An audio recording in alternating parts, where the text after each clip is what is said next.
আসসালামু আলাইকুম, welcome to Asha's kitchen and blog. চলে আসলাম তোমাদের সাথে নতুন আরেকটা দিনের সারাদিনে কী করলাম, কী কাজ করলাম, কী রান্না করলাম, সব কিছু নিয়ে চলে আসলাম। আজকে তেমন কোনো কিছুর রেসিপি দেখাবো না, তারপর যা করি একটু একটু করে সব তোমাদের সাথে শেয়ার করব। এখানে আমি দেখো ফিরনি রান্না করে নিয়েছি। আর রুটি কে ভালোবাসো এভাবে খেতে অবশ্যই জানাবে। আমার কাছে কিন্তু অনেক ভালো লাগে, তাই আমি এভাবে প্রায় সময় খেয়ে থাকি। আমার ছোটো মেয়ে আবার আমাকে হেল্প করতেছে, ওই ভিডিওটা মূলত করতেছে। আজকে দেখুন একটু ঘুরিয়ে ঘুরিয়ে করছে। এখানে আমি 1 কাপ আদার চা গরম মশলা দিয়ে বানিয়ে নিয়েছি, কারণ আমার প্রচুর ঠান্ডা লেগেছে। এখন এই ধোয়া ওটা চাটা খেয়ে নিব, খেয়ে কাজে বসবো। এই যে ঘর দুয়ার গুছিয়ে নিলাম, কারণ আজকে আমার যে কাজ করে আমার ঘরে সে আসবো না, তার নাকি মারা গেছে, তার চাচা মারা গেছে, এই কারণে আসবে না। এখন কালকেও আসে নাই, আজকেও আসে নাই। আর কি করার, ঘর ঝাড়ু দিয়ে আমি এই যে পোছাপুছি শুরু করে দিলাম, কারণ আমি সব কিছু আগে আমার ঘরটা যদি আমি ক্লিন করে নিই তাহলে দেখা যায় আমার কাজ করতে অনেক সুবিধা হয়। এই কারণে আমি আগেই ঘরটা ক্লিন করে নিচ্ছি। আমার ভালো লাগে, আমার ময়লা ঘরে কাজ করতে ইচ্ছে করে না। পুরা ঘরটা গুছিয়েই আমি একদম পোছা দিয়ে একদম করে বের হয়ে গেলাম। সব কিছু তারা ওভাবে দেখানো যায় না। ওখান থেকে দেখো আমার ছোটো মেয়ে ডাকাডাকি করছে, বিড়ালটাকে ডাকছে আয় আয় আয় বলে, দুষ্টুমি করতেছে। বিড়ালটা জানালা থেকে কিন্তু এরকম করতেছিল, ওই বিড়ালটাকে দেখো আমাদের জানালার পাশে একটা বিলাই আসছে। আসো আসো, এখানে আসো। এই আইস না বাইরে। সবাই দেখো, এই যে আমাদের বাসায় চোর ধরা পড়ছে। দেখো দেখো দেখো দেখো কিভাবে করে।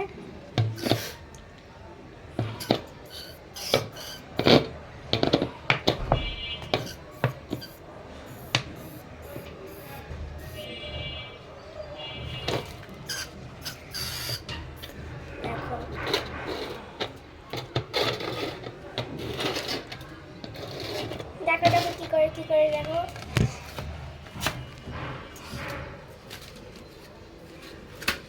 আমরা হয়তো দেখতে পারতেছি না। এই যে দেখো কি করতেছে, দেখো দেখো কিভাবে আওয়াজ দেয়, কি হচ্ছে চেউ করতেছে। আমাদের বাড়ির চোর দেখানো হয়ে গেছে। এখন চলে আসলাম ডাইনিং টেবিলটা পরিষ্কার করে নিব, একটু গুছিয়ে নিই, কারণ দুপুরের আগে সব কিছু আমার সেরে নিতে হবে সব কাজ। তোমার ভাই আবার টাইম হলে চলে আসবে খেতে। যাই হোক, টেবিলটা একটু অপরিষ্কার হয়ে আছে, একটু সুন্দর করে গুছিয়ে পরিষ্কার করে নিব। সবথেকে বড় কথা, তোমার ভাই আমার টেবিলটার ভিতরে কিছু বিছাতে দেয় না, বলে এমনিতেই আমার কাছে ভালো লাগে টাইসের কালার। দেখো অনেক ময়লা হয়েছে আমার টেবিলটা সাদা কালার থাকার কারণে টেবিলটা অনেক ময়লা হয়ে যায়। আমি যদি পরিষ্কারও করি তারপরে আবার দেখা যায় ওই কিছুদিন মধ্যে হাঁড়ি পাতিল রাখার পরে আমার পাতে এগুলো নষ্ট হয়ে যায়। তারপর আমি প্রতিদিন চেষ্টা করি ক্লিন করার। যাই হোক, ক্লিন করে নিলাম। আর এখানে বসেই আমি সব, আমার ঘর বেশি তেমন বড় না, ছোট একটা ঘর আমার, সেই ঘরটাকে কোনোরকম আমি গুছিয়ে রাখি, ওটার ভিতরে সব কাজ করে। আর এই টেবিলের ভিতরে বিশেষ করে আমার সব কাজ করা হয়। আমি কিন্তু রান্নাবান্নার সব কিছু এখান থেকেই দেখাই। এই যে ফ্রিজটা, একটু আয়নাটা, সব কিছু একটু একটু করে ক্লিন করে নিয়েছি, গুছিয়ে নিলাম, সব আগোছালো ছিল। যাই হোক, সবই একটু একটু করে তোমাদের সাথে শেয়ার করলাম। আর এখানে দেখো আমি কাচ্চি রান্না করব, সব একসাথে মিলিয়ে বসিয়ে দিয়েছি। আজকে শর্টকাটে কাচ্চি রান্না করব, পুরোপুরি অত ভালোভাবে দেখাবো না। আমি কাচ্চির মশলাটা গোছ দিয়ে করে নিয়েছি। আর যেখানে চালটা সিদ্ধ করে নিয়েছিলাম, এখানে গুঁড়া দুধ দিয়েছি, আর যা দেওয়ার সব কিছু দিয়ে একসাথে আমি নিয়ে নিয়েছি শর্টকাটে, যেভাবে আমার জলদি করা যায়। শুক্রবারে মনে করো সারা দিনের কাজগুলো আমি তোমাদের সাথে একটু শেয়ার করলাম। এটার জন্য কিন্তু আমার ভিডিওটা আজকে একটু অত সুন্দর হয়নি, জলদি করার কারণে। আজকে যেভাবে পারছি তারপরেও তোমাদের সাথে একটু শেয়ার করলাম সারা দিনের কাজকর্ম। এই যে কাচ্চির রেসিপিটা, আর কিছু দেবো না। যদি আমার কাচ্চির রেসিপি দরকার হয় তোমাদের, আমার কাচ্চির ভিডিও আছে, তোমরা ওখানে সম্পূর্ণ ভিডিও পেয়ে যাবে। আর এখানে এইভাবেই আমি কাচ্চি রান্না করতেছি, শুক্রবার বলে কথা। আমার বাচ্চারা অনেক শখ করে খায় কাচ্চি বিরিয়ানিটা, এই কারণে ঝটপট রান্না করে নিলাম। কারণ পুরোপুরি ভিডিও নিতে গেলে অনেক সময় লেগে যাবে, এই কারণে। যাই হোক, কমপ্লিট করে ফেললাম কাচ্চি রান্নাটা। কাচ্চির মশলাটা একদম পারফেক্টভাবে আমি কিন্তু প্যাকেটের মশলা দিয়ে করেছি, রাঁধুনি দিয়ে। আমি রাঁধুনি ছাড়া এমনি মশলা দিয়ে করতে পারি, কিন্তু আজকে আমি রাঁধুনির প্যাকেট করছি শর্টকাটে, যেহেতু বাচ্চারা খেতে চেয়েছে শুক্রবারের দিন আর কি, সেটাই তোমাদের সাথে একটু শেয়ার করা।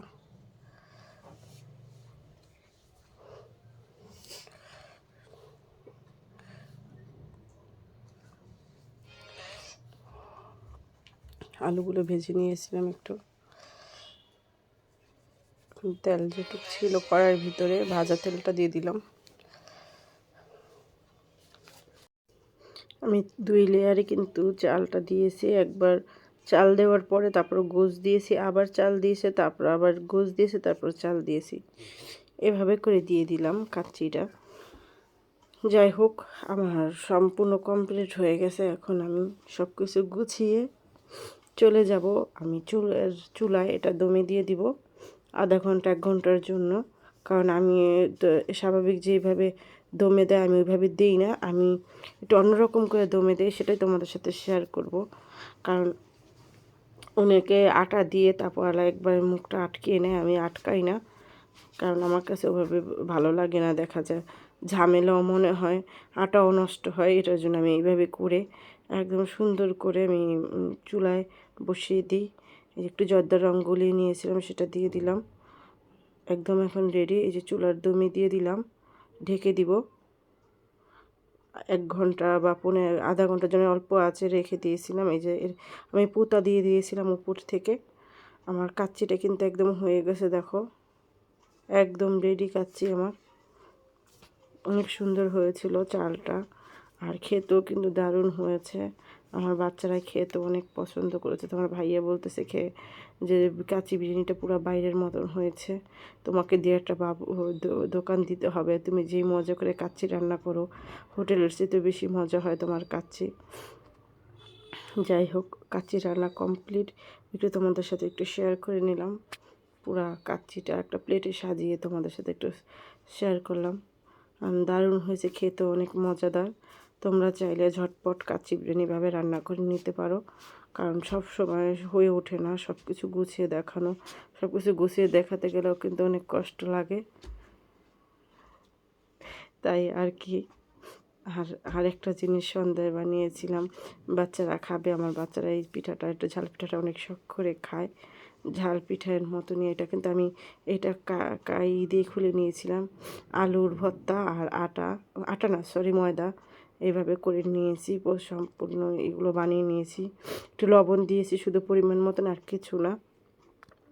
এভাবে সবগুলো বানিয়ে নিলাম।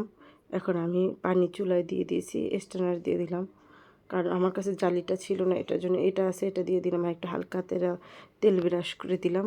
তেলটা বিরাস করে দিলে কি হয়, গায়ে লাগে না। আমি এখন সিদ্ধ বসিয়ে দিব 10 মিনিটের জন্য ভাপে। তোমরা চাইলে এটা গরম পানিতে দিয়েও করতে পারো, কিন্তু আমি ওভাবে করি না, আমি এভাবেই সিদ্ধ করি না। এটার রেসিপি আমি একটা দিয়েছি, আমার আছে এখানে এটার রেসিপিটা দেওয়া, আবার আজকে বানালাম, তাই আবার তোমাদের সাথে একটু শেয়ার করলাম। খেতে কিন্তু দারুণ হয় এভাবে করলেই। দেখো একদম সিদ্ধ হয়ে গেছে, ভাপে সিদ্ধ করে নিয়েছি আমি এটাকে। দেখো কত সুন্দর পারফেক্ট হয়েছে। এখানে আদা রসুন আর পেঁয়াজ নিয়েছি, অবশ্যই আদা রসুন পেঁয়াজটা দিতে হবে এটার ভিতরে, না হয় মজা লাগবে না খেতে। অল্প একটু তেল দিয়ে দিয়েছিলাম, কারণ বেশি তেল দেবো না এটার ভিতরে। এটা কিন্তু রান্না করতে হলে এভাবেই রান্না করতে হবে, এভাবে একবার হলো ট্রাই করে দেখবে, অনেক মজা লাগে খেতে, তাই তোমাদের সাথে একটু শেয়ার করলাম। এই সবগুলো আমার সিদ্ধ হয়ে গেছে। এটার ভিতরে তোমরা চাইলে সবজি অ্যাড করতে পারো, কিন্তু আমি করবো না, এভাবেই খাবে আমার বাচ্চারা, ওরা অনেক মজা করে খায়। টেস্টি এই নাস্তার রেসিপিটা ওদের কাছে অনেক ভালো লাগে, বিশেষ করে আমার বড় মেয়ে, ওই আবার একটু অন্য রকমের জিনিস খেতে সবসময় প্রতিনিয়ত নতুন নতুন জিনিস ট্রাই করায়, খায়, ওর কাছে ভালো লাগে, একটু ঝাল পছন্দ করে, মিষ্টি জিনিস তেমন খায় না। যাই হোক, সেটাই তোমাদের সাথে একটু শেয়ার করলাম। দেখো কেমন হয়েছে অবশ্যই জানাবে।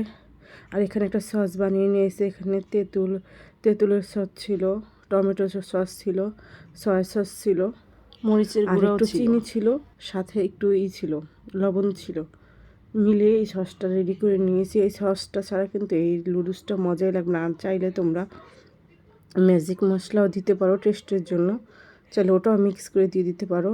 এই যাক, আর হয়ে গেল আমার রান্নাটা কিন্তু একদম কমপ্লিট। নিয়ে আসছি চুলা থেকে নামিয়ে, এই দেখো একদম ঝরঝরে আর মাখো মাখো হয়েছে। কালারটাও কিন্তু দারুণ হয়েছে, খেতেও কিন্তু অনেক মজা হয়েছে। তোমরা এইভাবে একবার হলো ট্রাই করে দেখবে, দারুণ মজাদার এই ঝাল পিঠাটা।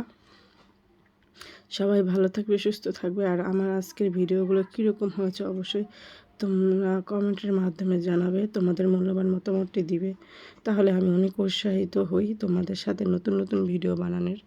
আজকের আমার কণ্ঠটা একদম খারাপ অবস্থা, আমার অনেক ঠান্ডা লেগেছে। যাই হোক, আজ এ পর্যন্ত। আল্লাহ হাফেজ, ভালো থাকবে, সুস্থ থাকবে, আসসালামু আলাইকুম।